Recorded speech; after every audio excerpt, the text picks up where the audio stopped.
Hey guys, let's get more news about Warriors, but first, don't forget to subscribe to the channel and leave a like. Emotional Steve Kerr statement should leave door ajar for explosive Warriors reunion. While much of the focus surrounded Jimmy Butler's return to Miami, it was Andrew Wiggins who got revenge on his former team as the Heat crushed the Golden State Warriors in a 112-86 victory at Caissa Center on Tuesday. Wiggins was a much-improved defender throughout his time with the Warriors, and that was on full display as the Canadian played a big role in his former team's offensive woes.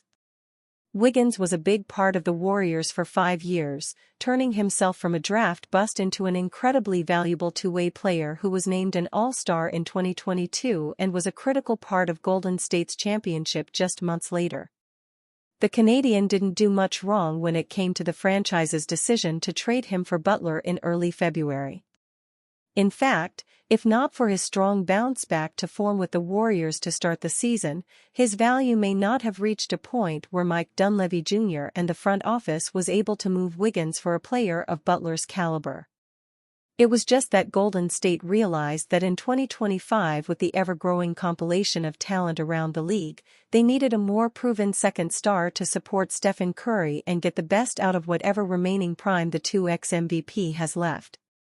An Andrew Wiggins Warriors reunion should be on the table someday. It was easy to see before and after Tuesday's game that there's still plenty of love between Wiggins and his former teammates/coaches. A number of Golden State players embraced Wiggins following Miami's victory, including veterans Stephen Curry and Draymond Green. Head coach Steve Kerr started the week with a heartfelt statement on Wiggins, who entered Tuesday's game off a near-career-high 42-point performance against the Charlotte Hornets on Sunday.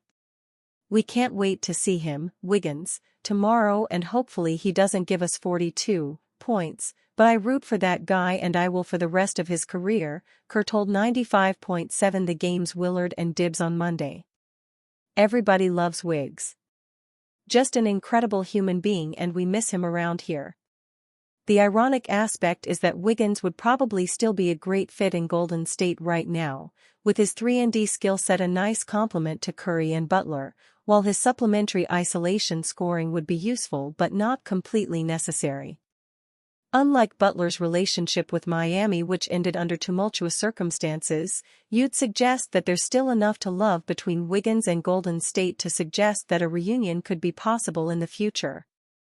That's not to say it will happen, but at just 30 years old, Wiggins is still young enough where he could return to the Warriors in a similar but much more significant manner to what we saw with Gary Payton II a couple of years ago.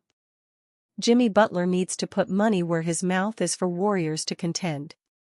Jimmy Butler caught at the top of the floor with 8 seconds left on the shot clock, his defender lunging toward half-court after shooting the gap for a steal.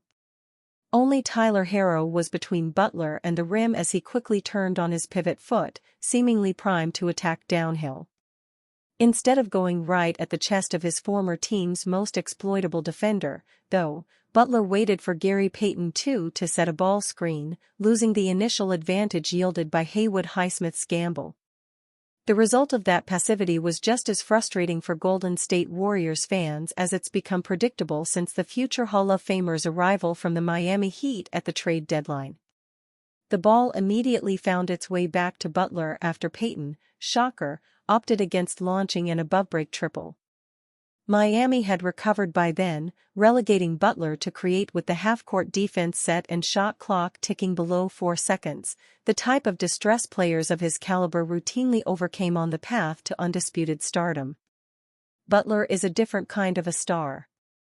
He barely looked to score upon putting his head down and drawing a double team, even turning away from the basket to find the open man with just 1 second left for the Warriors to draw iron.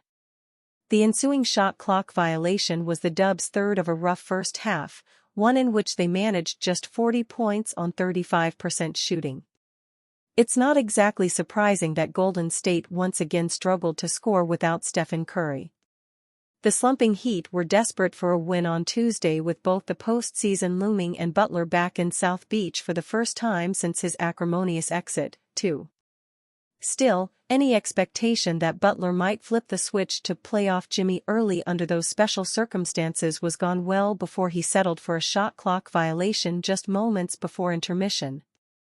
His default mode of offensive table setter was evident from the opening tip at Casilla Center, just like it's been almost every time he's suited up in Warriors blue and gold so far.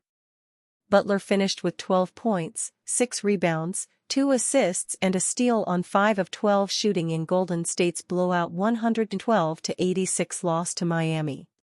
One solitary free throw attempt best conveyed his docile offensive approach, circumstances of the season schedule be damned. Entering Friday's road matchup with the New Orleans Pelicans, the 41-31 Warriors are virtually tied with the LA Clippers and Minnesota Timberwolves for the 6th and final playoff spot in the Western Conference. Each of the 11 remaining games in the regular season is pivotal to their hopes of avoiding the play-in tournament, as was Tuesday's. Curry, thankfully, is primed to return to the lineup for Golden State as soon as Friday night, mitigating the sweeping effects of his new co-star's preference to create shots for his teammates as opposed to himself. But the postseason is coming fast, and doubt about Butler's time-honored ability to morph into offensive alpha dog when it matters most is understandably growing. Can Jimmy Butler really flip playoff switch with Warriors?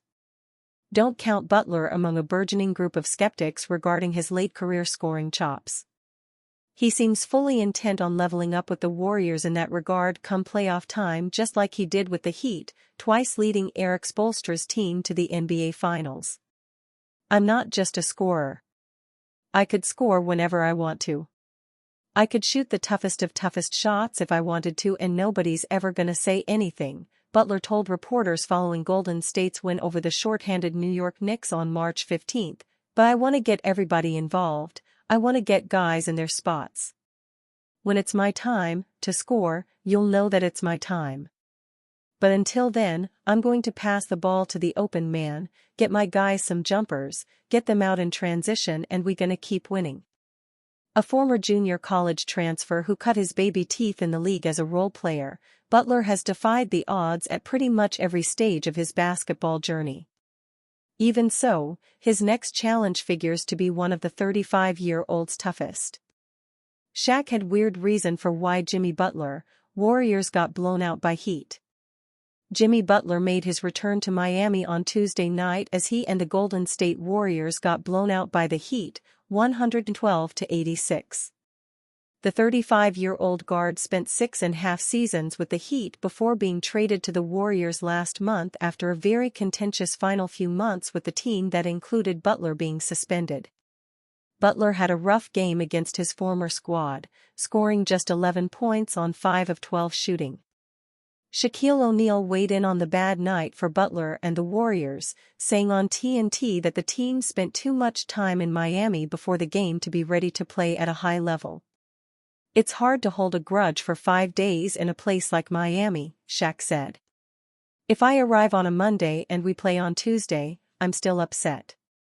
But you arrive, you chillin', you go to your house, you got prime 112, you in the boat. Steve Kerr is a player's coach, he's gonna give you 2 days off. Jimmy wanted to play great but obviously they were flat and they had too much fun in Miami.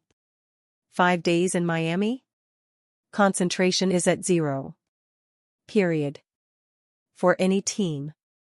The Warriors played the Hawks in Atlanta on Saturday, so they were likely only in Miami for 3 days. That still might have led to their struggles, but Candace Parker made a better point about why the Warriors, who were without a banged-up Stephen Curry, played so poorly. They have the worst offensive efficiency in the league without Steph Curry on the floor, Parker said on TNT. So I think Steph not playing impacts it all. They need him to get right and get healthy. The Warriors are now 41-31 and are in the 6th spot in the Western Conference. And you fan? What do you think about Shaquille O'Neal's situation?